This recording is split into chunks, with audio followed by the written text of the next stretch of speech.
வீதியில் தனது மாமியாருடன் மல்லு கட்டிய மருமகள். மாமியார் மருமகள் சண்டையிடும் காட்சிகள் சமூக வலைதளங்களில் பரவி வருகிறது.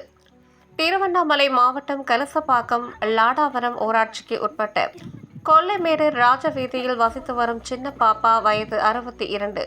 இவரது கணவன் சக்கரவர்த்தி. இருவருக்கும் பழனி, கோபி என 2 மகன்கள் உள்ளனர். இந்நிலையில் 2வது மகன் கோபி திருமணம் ஆகி தனது மனைவியுடன் வெளியூரில் வேலை செய்து வருகிறார். மூத்த மகன் பழனி தன் மனைவி ராஜேஸ்வரியுடன் லாடாவரம் கொல்லைமேடு பகுதியில் வசித்து வருகின்றனர். இளைய மகன் கோபிக்கு சொந்தமான நிலத்தை அவரது தாயார் சின்ன பாப்பா விவசாயம் செய்து வருகிறார். மேலும் சின்ன பாப்பா கணவர் சக்கரவர்த்திக்கும் மூத்த மருமகள் ராஜேஸ்வரிக்கும் கள்ள தொடர்பு வைத்துக் கொண்டு அடிக்கடி உல்லாசமாக இருந்து வருவதாகவும் அதனை அவரது மாமியார் சின்ன பாப்பா நேரில் பார்த்து அதிர்ச்சியடைந்ததாகவும் இதனால் பல முறை மருமகள் ராஜேஸ்வரியை அழைத்து கண்டித்துள்ளதாகவும் கூறப்படுகிறது. இந்நிலையில் கடந்த 4ஆம் தேதி அன்று மாலை இளைய மகன் நிலத்தில் ஆட்கள் வேலை செய்து கொண்டிருக்கும் போது வரப்பில் உட்கார்ந்து சின்ன பாப்பா பேசிக் கொண்டிருந்ததாக கூறப்படுகிறது.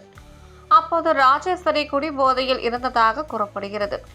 ராஜேஸ்வரி மாமியார் சின்ன பாப்பாவை பார்த்து தகாத வார்த்தைகளால் சொல்லி திட்டி நிலையில் வார்த்தை போர் முட்டி மருமகள் ராஜேஸ்வரி மாமியார் சின்ன பாப்பாவின் தலைமுடியை பிடித்து கொண்டு கையாலும் காலாலும் மற்றும் தொடைப்பத்தாலும் சரமாரியாக தாக்கியுள்ளார்.